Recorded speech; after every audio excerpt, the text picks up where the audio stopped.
사랑하는 성도 여러분 반갑습니다. 영암교회 365 성경통독 호세아 개요를 맡은 서우진 목사입니다. 네, 우리가 이제 성경 통독을 해 나가면서 말하자면은 이제 대선지서를 어느 정도 마무리하고 이제 본격적으로 저희가 소선지서로 넘어가게 됩니다. 그리고 그 소선지서의 앞부분에 위치한 것이 이제 오늘 우리가 살펴보게 될 이 호세아의 말씀입니다. 여러분 우리가 선지서를 읽을 때에 가장 유념해야 할 것은 이것이 선지자의 입에서 나온 선지자의 입을 통하여서 전달된 하나님의 말씀이다라고 하는 것을 우리가 기억해야 할 것입니다. 그리고 하나님께서 어떻게 보면은 가장 현장감 있게 또 생동감 있게 하나님의 사람들의 그 입술과 그들의 인격과 그들의 성품을 사용하셔서 당신께서 이스라엘 백성에게 혹은 유다 백성에게 하고자 하시는 그 말씀을 최대한 가감 없이 말씀하시는 그 말씀이다 라고 우리가 이해를 하면서 우리가 오늘도 호세아의 말씀을 읽으면서 하나님의 마음, 특별히 그 애타는 하나님의 그 마음과 그 음성을 우리가 헤아리면서 함께 읽어 나아가면은 읽을 때 통독할 때 더 많은 유익이 있을 것입니다. 우리 함께 살펴보도록 하겠습니다. 오늘 우리가 읽을 호세아의 그 기본 정보를 한번 살펴보도록 합시다. 이 호세아는 저자는 물론 호세아지요. 호세아의 그 저작으로 이해가 되고 있고 그리고 선지서들 중에서는 아주도 손에 꼽힐 정도로 굉장히 문체가 통일성 있고 그리고 일관된 그러한 선지서로 이렇게 꼽히고 있습니다. 특별히 이 호세아 같은 경우에는 본인의 개인적인 그런 사생활에 대한 정보들 그리고 그와 함께 하나님께서 호세아를 통해서 말씀하시는 그 이야기들이 함께 나아가고 있어서 또 우리로 하여금 하나님의 마음에 대하여서 더 직접적으로 잘 경험할 수 있는 그러한 말씀이라고 할 수 있겠습니다. 이 호세아의 기록 시기는 기원전 755년에서 710년 사이로 그렇게 봅니다. 기본적으로 이스라엘 백성이 이제 스가랴 북이스라엘 왕국이 스가랴 왕에서부터 호세아 왕에 이르기까지 이제 이스라엘 왕국의 제일 마지막 시기로 우리가 볼 수 있죠. 그 북왕국의 최후의 시기, 굉장히 정치적으로 혼란하였던 시기에 활동하던 것이 바로 호세아라고 할 수 있겠습니다. 참고로 북이스라엘 왕국은 호세아 어떻게 보면 이제 호세아가 태어나고 어린 시절을 보냈던 그 시기에 바로 여로보암 2세의 시기죠. 그 시기에 가장 전성기를 구가하다가 그 이후부터는 급격도로 쇠퇴하면서 정치적으로도 또 종교적으로도 굉장히 타락하는 그런 모습을 우리가 보게 됩니다. 이 호세아의 기록 목적은 재앙이 임하기 직전의 북이스라엘을 위한 책입니다.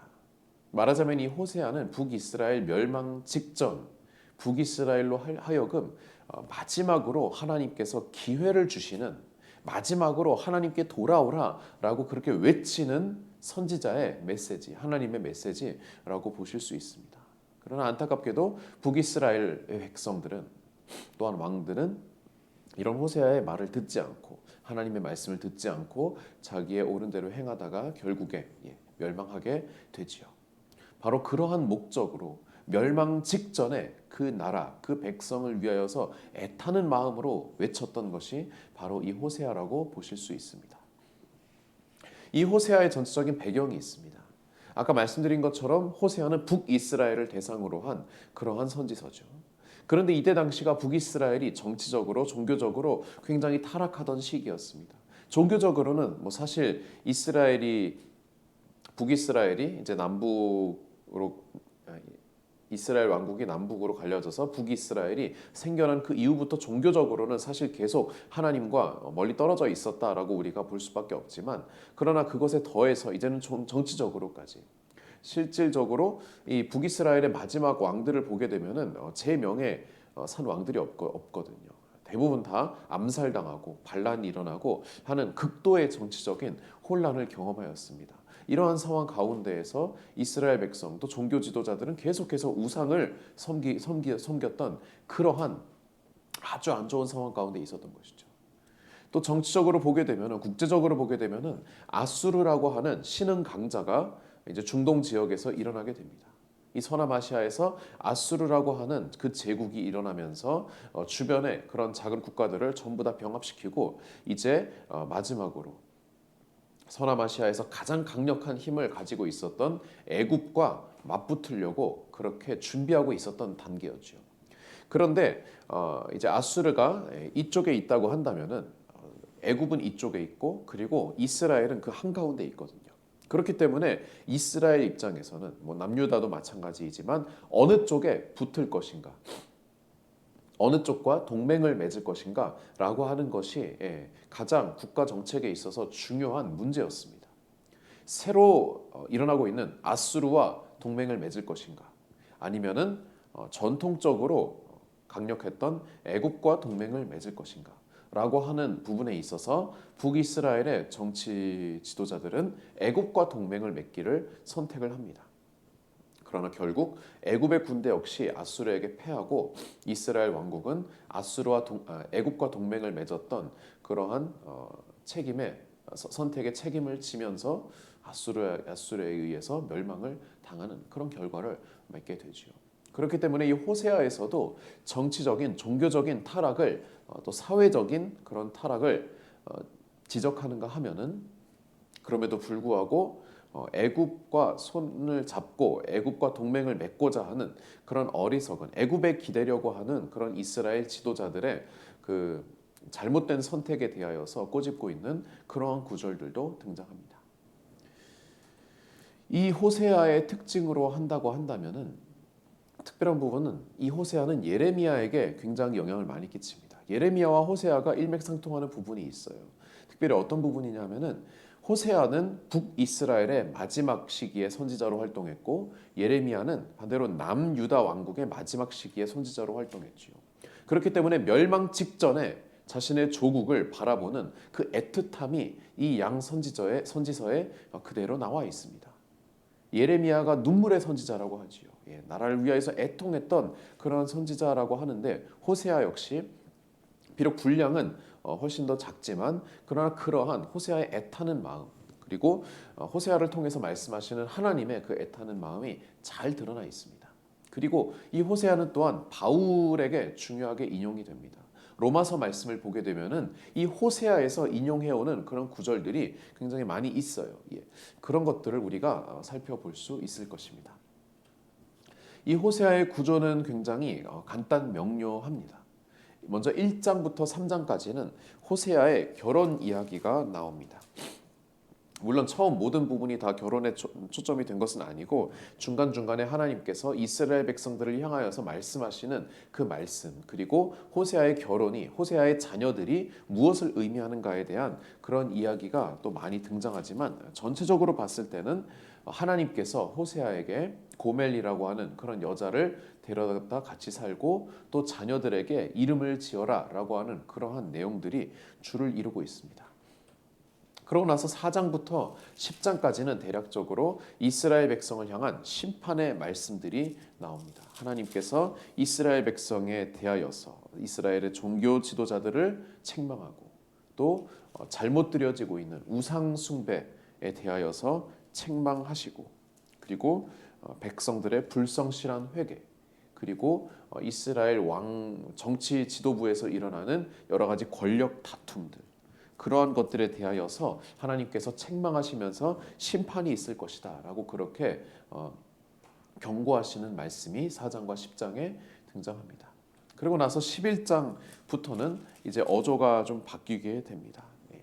11장 1절부터 보시게 되면은 이스라엘이 11장 1절 이스라엘이 어렸을 때 내가 사랑하여 내 아들을 애굽에서 불러내었거늘 라고 이렇게 말하면서 하나님께서 그럼에도 불구하고 그렇게 배역하고 그렇게 불순종하였던 이스라엘임에도 불구하고 하나님께서 기억하시고 사랑하시고 마침내는 회복하실 것이라는 그 메시지가 11장부터 14장까지 아주 절절한 어조로 그렇게 기록되어져 있습니다.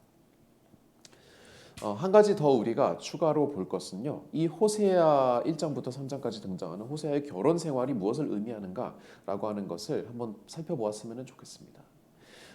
먼저 당시의 선지자들은 그냥 입으로만 메시지로만 하나님의 말씀을 전하는 그러한 타입의 선지자들도 있었지만 호세아라든가 아니면 이사야라든가라고 하는 이들처럼 자신의 삶으로 아니면은 어떠한 특별한 퍼포먼스를 통하여서 자 봐라 이것이 하나님의 마음이다.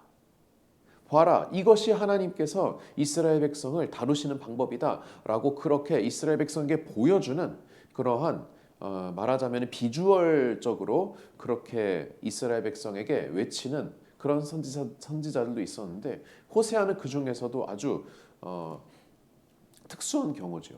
예. 결혼을 통하여서 또 자녀의 이름을 통하여서 그건 이제 이사야도 그러했지만 자녀의 이름을 통하여서 봐 내 아들의 이름이 내 딸의 이름이 이렇다. 이스라엘 백성을 향한 하나님의 마음이 이렇다라고 그렇게 말하는 아주 어떻게 보면은 자신의 전 삶을 들여서 하나님의 말씀을 전했던 그러한 아주 절절한 그러한 메시지를 담은 선지자라고 할 수 있겠습니다. 호세아는 고멜과 결혼하여서 3명의 자녀를 둡니다. 첫째는 이스라엘이었죠. 이스라엘이라고 하는 것은 본디 지명 이름입니다. 이전에 북이스라엘 왕조에 있어서 정말 빼놓을 수 없는 인물이었던 예후가 임금을 죽이면서 반란을 쿠데타를 일으킨 그 장소이지요. 그때 당시에 이스라엘 왕들이 제명에 죽은 왕이 없다고 말씀드렸죠. 계속해서 누가 왕을 살해하고 스스로 왕이 되어서는 그도 살해당하고 또 살해당하고 하는 그러한 아주 암투가 진행되고 있었는데 그러한 정치적인 현실을 반영하여서 봐라 이스라엘이라라고 그렇게 하나님께서 경고하시는 그 장면이 나옵니다. 두 번째는 루하마죠. 로는 말하자면 아니다, 없다라고 하는 그런 부정형의 접두사입니다. 루하마, 긍휼 말하는데 더는 이스라엘 백성에게 긍휼이 없다라고 하는 그런 메시지지요. 이제까지는 하나님께서 오래 참으시고 끝까지 긍휼을 베푸셨는데 불쌍히 여기셨는데 더 이상 하나님께서는 참지 않으시겠다. 이제는 심판을 내리시겠다라고 그렇게 말씀하시는 겁니다. 셋째는 로암미, 내 백성이 아니다라고 하는 정말 어떻게 보면은 가슴 아픈 너무나도 가슴 아픈 그러한 말씀이지요. 마치 어머니가 이제 더 이상 자식에게 이제 연을 끊자. 너는 더 이상 내 자식이 아니다. 내 딸이 아니다. 라고 그렇게 마지막 순간에 말할 수밖에 없는 그러한 가슴 아픈 현실이 이제 자녀의 이름을 통하여서 나오고 있는 것입니다. 그 가슴 아픈 현실이 1장 9절에 나오죠. 하나님께서 이제 로암미라고 그렇게 말씀하시면서 뭐라고 말씀하십니까? 여호와께서 이르시되 그의 이름을 로암미라 하라. 너희는 내 백성이 아니요 나는 너희 하나님이 되지 아니할 것입니다. 여러분 이것은 이스라엘 백성에게 굉장히 충격적인 말씀입니다. 이스라엘 백성의 가장 큰 정체성은 무엇입니까? 우리는 하나님의 택함 받은 민족, 백성이라는 것이죠. 그런데 출애굽 때부터 하나님께서 수백 번 약속하셨던 너희는 나의 백성이 될 것이고 나는 너희의 하나님이 될 것이다 라고 하는 그 약속이 이제 끝난 것입니다. 난 더 이상 너희의 하나님이 되지 않을 것이다. 너희는 더 이상 나의 백성이 아니다. 하나님과 백성이 이스라엘 백성이 하나님 백성이 연을 끊는 그러한 절교의 상황이 여기에서 일어나고 있는 것입니다. 물론 우리는 이것을 인격적으로 이제 해석을 해야겠지요. 이후에도 하나님께서는 사실 단 한 번도 당신의 하나님 되심을 그리고 이스라엘 백성의 백성됨을 부정하지 않으셨어요. 그럼에도 이렇게 말씀하시는 것은 무엇입니까? 여러분 정상적인 부모가 나는 더 이상 네 엄마가 아니다. 너는 더 이상 내 아들 내 딸이 아니다 라고 말할 때요. 그 속마음은 어떻겠습니까? 정상적인 부모라면 제발 내가 이렇게까지 말하니까 제발 정신 차리고 제발 나에게로 돌아오라 라고 그러한 마음이 쌓이고 쌓여서 결국에는 내가 죽을 것 같으니까 그렇게 더 이상 너는 내 자식이 아니다라고 말하는 것이 아니겠습니까? 하나님의 마음이 그렇다는 거예요. 하나님께서 참으시고 또 참으시고 그렇게 해서 계속해서 긍휼히 여기시고 인내하셨는데 그럼에도 불구하고 계속 반역하는 이스라엘 백성을 보면서 마지막 경고, 나는 너희 하나님이 되지 않을 것이다. 너희는 나의 백성이 아니다. 라고 하는 그러한 하나님의 절절한 마음이 이 가운데 드러나는 것입니다. 2장 1절에 보면은 그러나 어떻게 나옵니까? 1장 10절부터 제가 읽어드리죠. 그러나 이스라엘 자손의 수가 바닷가에 모래같이 되어서 헤아릴 수 없고 셀 수도 없을 것이며 전에 그들에게 이르기를 너희는 내 백성이 아니라 한 그곳에서 그들에게 이르기를 너희는 살아계신 하나님의 아들이라 할 것이라. 2장 1절 너희 형제에게는 암미라 하고 백성, 너희 자매에게는 루하마 긍휼을 받은 자라고 해라. 하나님의 마음이 그대로 드러나죠. 그러나 너희가 회복되면은, 내가 너희를 구원하면은, 너희가 그 구원을 받아들이고 그리고 하나님께로 돌아오면은 너희는 다시 내 백성이 될 것이고 다시 내 긍휼함을 받은 자식이라고 내가 그렇게 부를 것이다 라고 하나님의 그 마음이 또다시 드러나게 됩니다. 고멜이라고 하는 또한 굉장히 특수한 그런 인물 그리고 상징이 있죠. 3장 1절부터 3절에 보면은 3장 전체적으로 보면은 고멜이라고 하는 여인이 나오고요. 하나님께서 말씀하시죠. 가서 타인의 사랑을 받아 음녀가 된 그 여자를 사랑하라 하시기로 내가 호세아입니다. 내가 은 15개와 보리 한 호멜 반으로 나를 위하여 그를 사고 그에게 이르기를 너는 많은 날 동안 나와 함께 지내고 음행하지 말며 다른 남자를 따르지 말라. 나도 내게 그러하리라 라고 그렇게 호세아가 말을 하고 있습니다. 무슨 말입니까? 고멜을 데리고 옵니다. 그러나 그 고멜이 사실은 또 도망가죠. 그러나 호세아가 또 데리고 옵니다. 이게 몇 번 데리고 왔는지 그거는 나오지 않고 있어요. 그러나 호세아는 분명히 말합니다.